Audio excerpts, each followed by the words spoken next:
மக்களே, welcome back to கொஞ்சம் உப்பு நிறைய காரம். ஈஸியாக டேஸ்ட்டாக ஹெல்த்தியாக இன்னைக்கு நம்ம பார்க்க போகிறது hotel Saravana Bhavan style white kurma. வாங்க எப்படி பண்ணுறதுன்னு பார்க்கலாம். குருமாக்கு பேசிக்கான சில காய்கறிகள் தேவைப்படும். அது மட்டும் தான் நான் எடுத்து வச்சிருக்கேன். ஒரு மீடியம் சைஸ் கேரட் சின்ன சின்ன பீசஸா நறுக்கி வச்சிருக்கேன். ஒரு 6-7 பீன்ஸ் ஃபைனா சாப் பண்ணி வச்சிருக்கேன். ஒரு 1/2 கப் பட்டாணி, ஒரு மீடியம் சைஸ் பொட்டேட்டோ தோலெல்லாம் உரிச்சிட்டு கியூப்ஸா நறுக்கி தண்ணியில போட்டு வச்சிருக்கேன். ஒரு ப்ரெஷர் குக்கர்ல ஒரு 4 to 5 டேபிள் ஸ்பூன் அளவுக்கு தண்ணி சேர்த்துருக்கேன். தண்ணி சூடான உடனே வெஜிடபிள்ஸ்லாம் ஒன்றா சேர்த்துலாம். கேரட், பீன்ஸ், பட்டாணி, அப்புறமா பொட்டேட்டோஸ். இந்த தண்ணி எடுத்துட்டு வெறும் பொட்டேட்டோஸ் மட்டும் ஆட் பண்ணிக்கிறேன். இதோட கொஞ்சோண்டு உப்பு, காயில் அப்பதான் உப்பு பிடிக்கும், அதனால கொஞ்சோண்டு உப்பு சேர்த்துக்கிறேன்.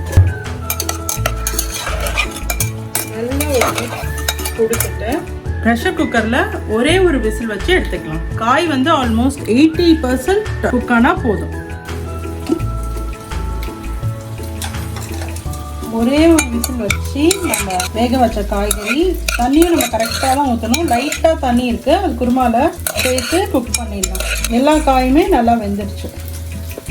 குருமா தாளிக்கிறதுக்கு ஒரு மீடியம் சைஸ் வெங்காயம் நீள நீளமாக நறுக்கி வச்சுருக்கேன். ஒரு 10 புதினா இலை, 1 டீஸ்பூன் இஞ்சி பூண்டு பேஸ்ட்டு, ஒரே ஒரு பிரிஞ்சி இலை, ஒரு 1/4 டீஸ்பூன் சோம்பு, பட்டை, கிராம்பு, ஏலக்காயெல்லாம் ஒரு பீஸ் எடுத்து வச்சுருக்கேன்.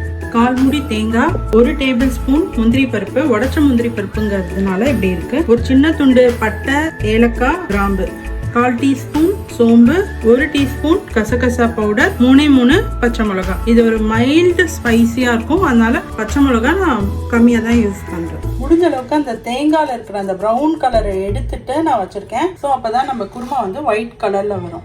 இது எல்லாத்தையுமே நம்ம கோர்ஸ் பேஸ்டா அரைச்சிக்கலாம். ரொம்ப ஃபைனா இல்லாமையும் ரொம்ப கொரகரன்னு இல்லாமையும் ஒரு மீடியம் கன்சிஸ்டன்சில நம்ம கிரைண்ட் பண்ணி எடுத்துக்கலாம். ஒரு கடாயில் 3 டேபிள் ஸ்பூன் அளவுக்கு ஆயில் சேர்த்துக்கிறேன். எண்ணெய் நல்லா சூடாகட்டும். எண்ணெய் காஞ்ச உடனே பிரியாணி இலை, பட்டை, கிராம்பு, ஏலக்காய், சோம்பு, வெங்காயம் போட்டுட்டு புதினா இலை சேர்த்துக்கிறேன். வெங்காயம் வதங்கிட்டு இருக்கிறப்பயே கொஞ்சோண்டு இஞ்சி பூண்டு பேஸ்ட் சேர்த்துக்கிறேன். எப்பயுமே நம்ம பொதுவாக வெங்காயம் ஓரளவுக்கு வதங்கினோன்னு தான் இஞ்சி பூண்டு பேஸ்ட்டு சேர்ப்போம். பட் இதில் ரெண்டும் ஒன்றா சேர்ந்து வதங்கட்டும்னு சொல்லிட்டு நான் விட்டுட்டேன். ஏன்னா வெங்காயம் நம்ம கலர் மாறக்கூடாது. அதனால இஞ்சி பூண்டு பச்சை வாசனை போடணுன்னா நம்ம அரைச்சி வச்ச பேஸ்ட்டை இதில் ஆட் பண்ணிடலாம். ஒரே ஒரு நிமிஷம் மீடியம் ஃப்ளேமில் வச்சு நல்லா கிளறி விட்டுலாம். ஏன்னா நம்ம எல்லாமே அப்படியே பச்சையாக போட்டு தான் அரைச்சிருக்கோம், எதுவுமே வறுத்து அரைக்கல. இப்போ இதில் நம்ம வேக வச்ச காய்கறி எல்லாமே சேர்த்துடலாம். காய்கறி எல்லாம் சேர்த்துட்டு கொஞ்சம் ஹை ஃப்ளேமில் வச்சு ஒரே ஒரு வாட்டி கொதிக்க விட்டுலாம். ஒரு 5 மினிட்ஸ் கொதிச்சா போதும். இதோட நான் மிக்ஸி வாஷ் பண்ணி வச்ச தண்ணியும் சேர்த்துக்கிறேன். நம்ம ஆல்ரெடி காய்கறியில் உப்பு போட்டு வேக வச்சுருக்கோம். இப்போ தேங்காய் அரைச்சி மசாலா ரெடி பண்ணியிருக்கோம் இல்லையா, அதனால் அதற்கேற்ற உப்பு கொஞ்சோண்டு சேர்த்துக்கலாம்.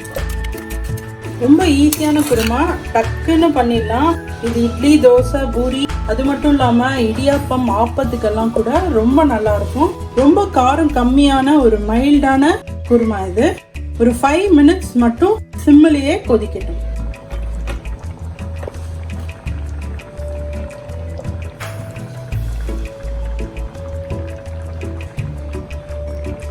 குருமா ஒரு 5 மினிட்ஸாக நல்லா கொதிச்சுட்டு இருக்கு.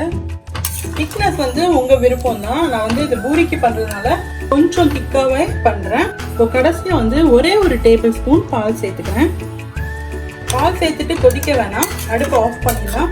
நமக்கு அந்த ஒயிட் கலர் அப்படியே ரீட்டைன் ஆகும். அவ்வளோதாங்க, நம்ம சரவண பவன் ஸ்டைல் வெள்ளை குருமா ஈஸியாக ரெடி ஆயிடுச்சு. கடைசியாக கொஞ்சோண்டு கொத்தமல்லி போட்டு இறக்கிடலாம். இந்த hotel Saravana Bhavan style white kurma நீங்களும் உங்கள் வீட்டில் ட்ரை பண்ணி பார்த்துட்டு உங்கள் கமெண்ட் சொல்லுங்கள். தேங்க்ஸ் ஃபார் வாட்சிங்.